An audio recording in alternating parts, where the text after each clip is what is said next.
Hello everyone and welcome to the legal saga. आज हम शुरू करने वाले हैं अपने लॉ ऑफ टॉर्ट्स का नया lecture, discharge of torts. So let's start.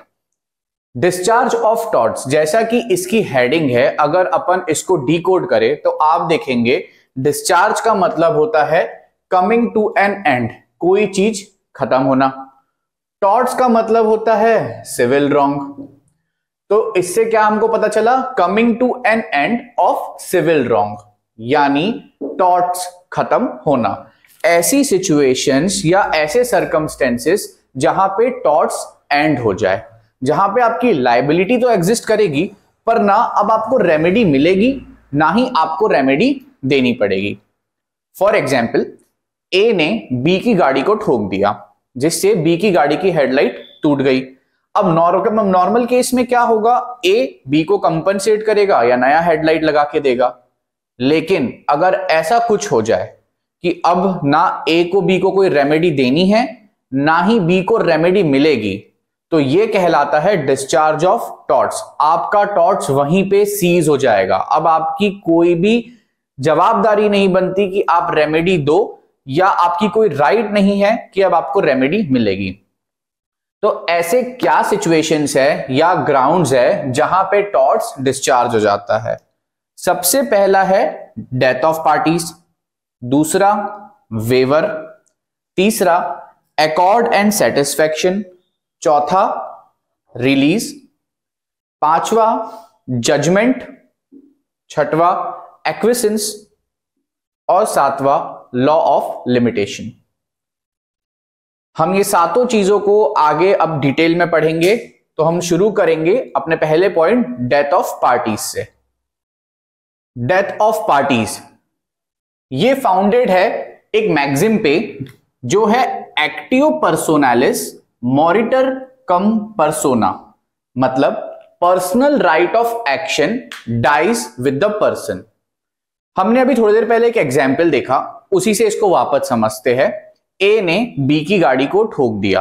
इस एक्सीडेंट में या तो अगर ए मर गया या अगर बी मर गया तो टॉर्ट जो है वो डिस्चार्ज हो जाएगा। अब अगर ए ने जो बी की गाड़ी को ठोका और जो डैमेजेस हुए, जो नॉर्मल कोर्स में ए को बी को प्रोवाइड करना था, वो नहीं देना पड़ेगा। ना ही बी को कोई रेमेडी मिलेगी ना ही ए को कोई रेमेडी देना पड़ेगा। तो डिस्चार्ज ऑफ टॉर्ट्स का सबसे पहला ग्राउंड है डेथ ऑफ पार्टीज, यानी टॉर्ट कब खत्म होगा? पहली सिचुएशन है अगर दोनों में से कोई एक पार्टी की डेथ हो जाती है तो। अच्छा, ये जो पॉइंट है डेथ ऑफ पार्टीज, ये सिर्फ पर्सनल राइट पे वैलिड है, प्रोप्राइटरी राइट्स पे वैलिड नहीं है। प्रोप्राइटरी राइट्स यानी प्रॉपर्टी से related.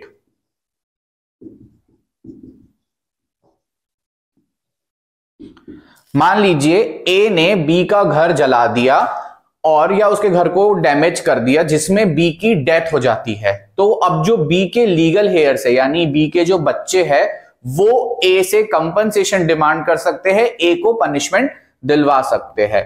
So death of parties जो है ये बोलता है personal right of action dies with the person. अगर दोनों में से कोई एक मर गया तो टॉर्ट डिस्चार्ज हो जाएगा, लेकिन ये प्रोप्राइटरी राइट्स पे एप्लीकेबल नहीं है।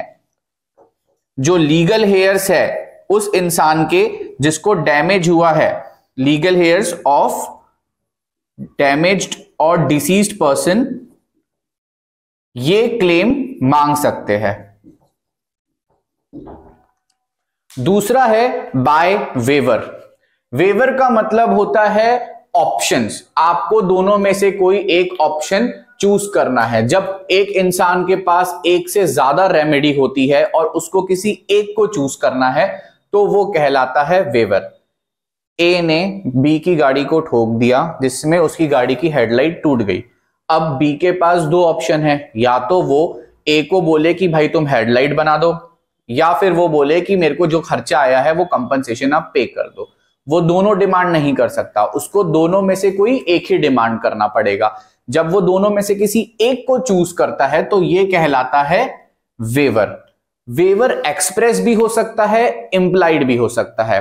एक्सप्रेस का मतलब आपने डायरेक्टली बोल दिया कि नहीं मेरे को आप एक काम करो, आप मेरे को लाइट बना के दे दो, सिंपल, ये आपने एक्सप्रेसली बोल दिया। इम्प्लाइडली आपने मान लीजिए ऐसे बोला कि अरे कौन जाएगा, आप किसके पास इतना टाइम है कि शोरूम जाए, लाइट बनाए, ये करे वो करे, पैसे की तो कोई बात नहीं है।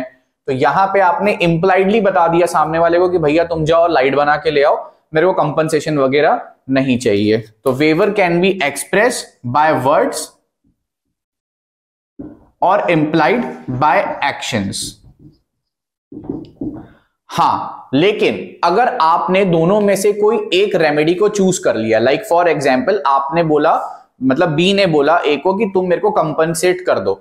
अब अगर वो रेमेडी फेल हो जाती है, जैसे बी ने बोला तुम मेरे को 5,000 रुपए कंपनसेट करो जो मेरा खर्चा आया है, पर खर्चा अगर ज्यादा हो जाता है या किसी कारण से कुछ भी XYZ इश्यूज होते हैं, तो बी दूसरी रेमेडी ऑप्ट नहीं कर सकता। अगर आपने एक बार कंपनसेशन चूज कर लिया तो आप ये नहीं बोल सकते कि आप मेरे को ये जो गाड़ी की हेडलाइट टूटी है इसको भी बना के दो। आपको कोई एक ही रेमेडी चूज करनी पड़ेगी, और अगर वो फेल हो जाती है तो आप दूसरी रेमेडी चूज नहीं कर सकते। यह है आपका वेवर। तीसरा ग्राउंड है एकॉर्ड एंड सेटिस्फेक्शन। एकॉर्ड का मतलब होता है किसी भी डिस्प्यूट को रिजॉल्व करना बाय गिविंग और accepting some kind of consideration. For example A ने बी की गाड़ी को ठोक दिया, जिसमें बी की गाड़ी की हेडलाइट टूट गई। अब कोर्ट नहीं जाना या पुलिस कंप्लेन ना करने के अलावा अगर वो दोनों बाहरी सेटलमेंट कर ले कि भाई तुम इतने पैसे पकड़ो या ये चीज रखो और इस मामले को यहीं रफा दफा करते हैं, तो वो कहलाता है एकॉर्ड एंड सेटिस्फेक्शन। जब दोनों पार्टीज एक एग्रीमेंट पर आ जाए कि चलो ठीक है इतना ले दे के खत्म करते हैं इस मैटर को। एकॉर्ड क्या होता है? जब आप किसी चीज को कंसिडरेशन देने की बात करते हो, मैं आपको 5,000 रुपए दूंगा, ये मैटर को यहीं पे खत्म करते हैं, ये कहलाया एकॉर्ड। सेटिस्फेक्शन क्या हो गया?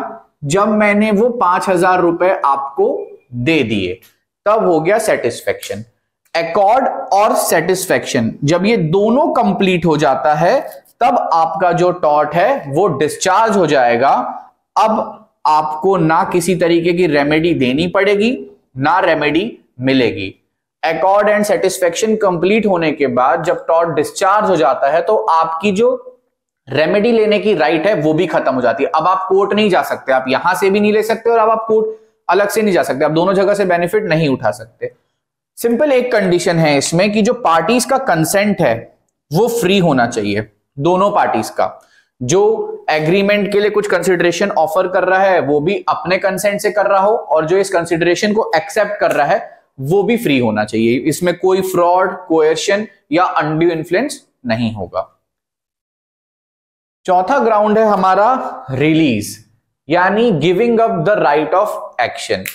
ए ने बी की गाड़ी को ठोक दिया, अब बी बोल रहा है यार रहन दे, कोई बात नहीं, होता रहता है, रास्ते में लोग चलते हैं, गाड़ी वाड़ी ठुक जाती है, ध्यान दो, ध्यान से चलो, और वो चला गया। यहां उसने अपनी जो राइट थी एक्शन लेने की उसको छोड़ दिया है, गिव अप कर दिया है। अब वो वापस कुछ दिन के बाद उठ के नहीं जा सकता है ना, उसने रिलीज कर दी अपनी राइट, उसने रिलीज कर दिया। तो यहां पर इस केस में जो टॉर्ट्स होते हैं वो भी डिस्चार्ज हो जाते हैं, एंड हो जाता है। अब आपकी कोई भी राइट्स नहीं है कि आप रेमेडी लो या रेमेडी प्रोवाइड करो। अच्छा, रिलीज की जो ग्राउंड्स है वो सिर्फ उस इंसान को मिलते हैं, उस इंडिविजुअल को मिलते हैं जिसके साथ गलत हुआ है, जो विक्टिम है। इस केस में कौन था? बी था। क्यों? क्योंकि ए ने बी की गाड़ी को ठोका तो बी की गाड़ी तोड़फोड़ हुई, तो यहां पे विक्टिम जो है वो बी है, तो बी ही बस ये राइट एक्सरसाइज कर सकता है, ये ग्राउंड्स एक्सरसाइज कर सकता है। सेम एकॉर्ड एंड सेटिस्फेक्शन जैसे रिलीज की भी एक ही कंडीशन है कि ये वॉलंटरीली होना चाहिए, किसी भी थ्रेट या फोर्स के थ्रू ये नहीं होना चाहिए, आपने अपनी मर्जी से ये राइट्स छोड़ दी है। फिफ्थ ग्राउंड है जजमेंट। अगर कोर्ट ने कोई जजमेंट दे दिया है किसी मैटर पे प्रीवियसली, तो आप उस सेम जजमेंट के लिए या उस सेम जजमेंट के लिए आप आगे अपील नहीं कर सकते। ये बेस्ड है on the principle of res judicata, जो कि कहता है if a cause of action has been decided by court previously, the court should not accept the same cause of action twice.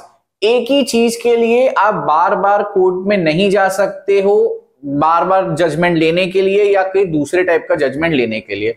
अगर आपकी पेटिशन अलग है, भले ही फिर उस इंसान के खिलाफ ही क्यों ना हो जिसके साथ आपका पहले मैटर हुआ था, तो आप एक बार आपका कोर्ट केस को एडमिसिबल कर लेगा, बट इस केस में नहीं करेगा, यहां पर आपका टॉर्ट डिस्चार्ज हो जाएगा।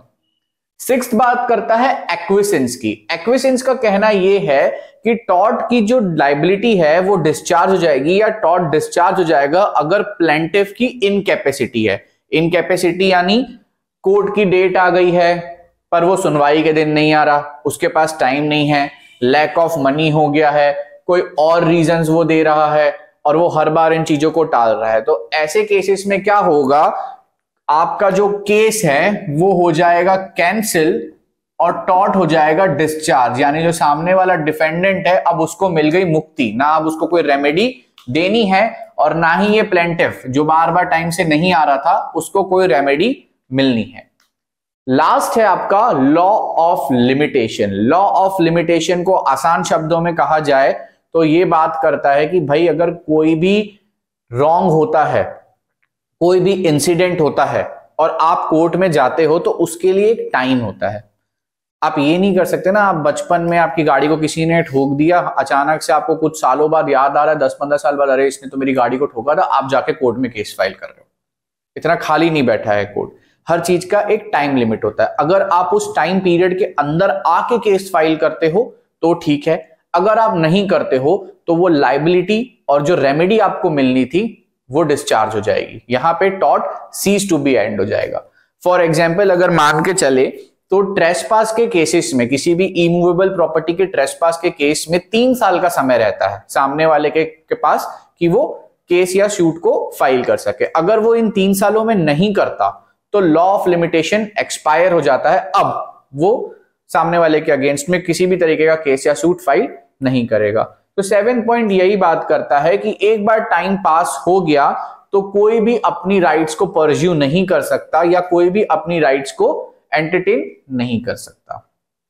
ये थे टोटल 7 ग्राउंड्स जो हमने पढ़े डिस्चार्ज ऑफ टॉर्ट्स में। यहां हमारा डिस्चार्ज ऑफ टॉर्ट्स का लेक्चर खत्म होता है। नेक्स्ट वीडियो में हम मिलेंगे अपने नेक्स्ट टॉपिक के लिए। तब तक के लिए do like, comment and subscribe the legal saga. रहेगा ना आपको तो